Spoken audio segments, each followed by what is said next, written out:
one of the keys is remember where you came from. Keep that shit in the front of your mind, and when shit goes bad and it goes sideways, a lot of shit does, you're getting booed out of the fucking building, or you're coming through this injury, or people are writing you off. Oh, you guys ain't gonna fucking make it. You know, any of that shit. You gotta keep it in here. And it really has to, it should drive you.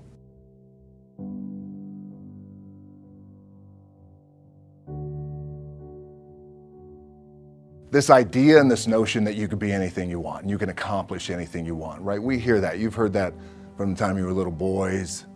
You hear that now. You're already incredibly accomplished. You can win an NBA championship, MVP of the league. You could become president. You could become governor. You could be in entertainment. You could do Charles, and you could do Shaq. You could do that. You could do whatever you want to do. You guys know that. The thing that has worked for me is to remember the hard times. So, and I'm sure you guys all have your processes, and again, I'm gonna tell you what's worked for me. So before a big movie comes out, before, back in the days when I was wrestling with WWE, a WrestleMania match, anything big that would happen, I would always take a moment and I'd just remind myself, all right, I was evicted when I was 14. We were kicked off the island. We couldn't live in Hawaii. Had no place to live. A lot of shit happened then when I moved to Nashville. I was arrested multiple times by the time I was 16 years old. I gotta remember that. If I were playing on this team, which my skills are, what's that term? Oh, the shits. So I'll never play. But before I lace up, before I get on the court, before I play in these big games, before I go to the Staples Center, where history is there, those are historic walls there at the Staples Center. I would remember that, and it allows me then to be present in the moment and understand, holy shit, the stuff I have around me right now, this is the shit that I dreamed of when I was a kid. I am here. I played for University of Miami, played for great teams. Warren Sapp, Ray Lewis, they were my teammates. They were balling. Warren Sapp was playing tight end that time. I was starting defensive tackle. Yeah. They moved him over to D-line. And he looked at me, he's like, yo, dude, I'm gonna take your spot. And I said, you ain't taking my fucking spot. He said, I'm gonna take your spot. I said, no, you ain't. We battled, and he took my spot. Now you can imagine how that fucked with me, because there goes my opportunity. He went in, switched to defensive tackle, lit the world on fire. Well, what that did, it crushed me, it crushed my dreams. I had a piss poor senior year, zero production, no NFL, no combine invite, nothing. Finally went to the CFL, Calgary Stampeders, making $250 a week Canadian. Now, I had to send that shit home to my wife at that time. Had no money. So I remember that. When I got cut from Canada, I had $7 in my pocket. And I always tell that story. So now my production company is $7, advertising agency is $7, everything is $7. So I always remember that. What helps me is to keep the hard times in the front of my mind, because it allows me to go into these big moments that I've worked my ass off, and you guys have worked your ass off. It allows me to go into these big moments with a different perspective. What it also does for me, and again, this is what works for me. Like, I keep my back, excuse my language, my back is up against this motherfucker every day. It's against this fucking wall. Excuse my language, ladies in the room.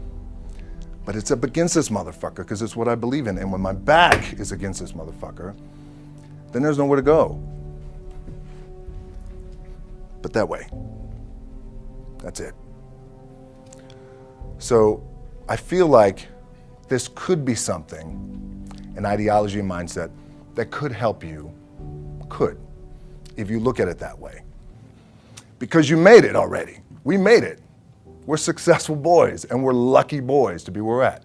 Oh, you guys made it. Everybody's rich in the room. Nobody's gonna get evicted anymore. Anything you got, there's no more money problems, right? You got a lot of hands out now. Hey, can I get a little bit? Can I get a little bit? Right, that happens. But when you make it, for me, I need this. I need this. So every day, my back is up against this motherfucker, and this is how I operate. Now, doesn't mean you don't smile, Doesn't mean you don't laugh and joke, right? You're happy, I'm a happy guy. But when it comes to business and when it comes to executing, it's up against this. And I gotta go that way. And I don't give a fuck who is in front of me.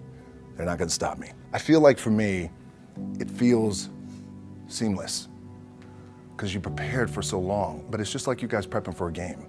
That's the fun part. That's where it's like, fuck, it's fun, man. People are paying their hard-earned dollars to come see you. They're cheering, they're going bananas, they're booing the shit out of you or on the road.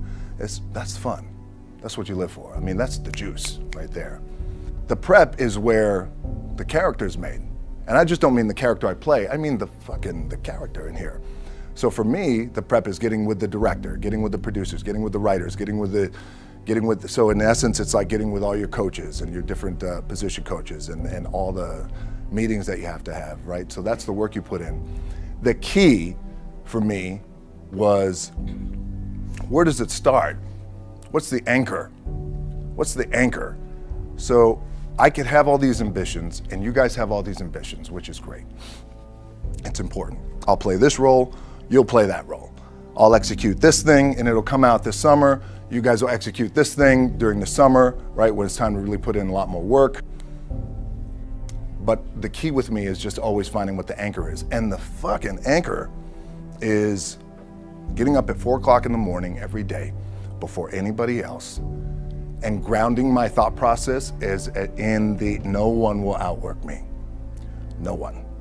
I love and I respect you guys. Motherfuckers won't outwork me. All starts with this.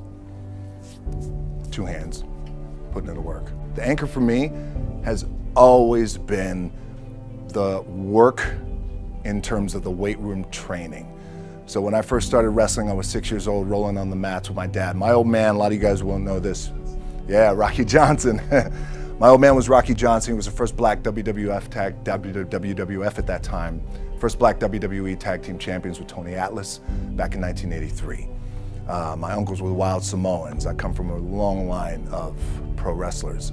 But before the wrestling part happened, I was just in the gym putting in the work. At 6 years old, rolling around on the mats. And finally when I could touch weights at 13, that's what I was doing.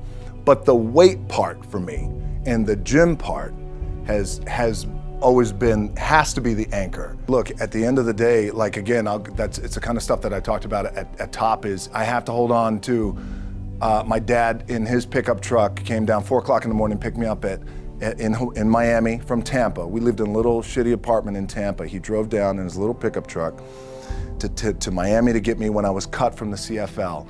I was driving up I-75. I don't know if you guys are from Florida, any of you guys, if you know, I-75 is like, especially down in Florida, Alligator Alley. I'll never forget it. It's 4 o'clock in the morning. And I thought, well, fuck. I leave home like you guys left home. I'm ready to tackle the world, get after it, achieve my dreams and goals. Fucking crushed by 22, 23 years old. Now I gotta move back in with my mom and dad. I played on great teams though. Wait a second, this is not supposed to be my future. I'm supposed to be in the NFL right now. I'm supposed to be making a lot of coin and buying my parents shit, buying me shit, taking care of my wife, but it never happened. So I pulled out my wallet, I thought, well, let me see how much money I have. I opened it up, I had a 5, a 1, and change. I'm not fucking around, well, at least I rounded up to $7. But I thought, God, ain't this a bitch? I got $7 in my pocket. Where the fuck do I go now? What do I do? I can't go back to CFL, because the point comes where you hear that voice, the big run's over. Like, you're done, right? So I heard that voice. So as Coach was saying, man, I hold on to that shit. I'm telling you, my back is up against this motherfucker. We laugh, we joke, we have a good time. Press is always fun to do. Sometimes you gotta make it fun. That's another thing. You gotta do your best to make press fun if you can. But my back is still up against this motherfucker. I do not forget it.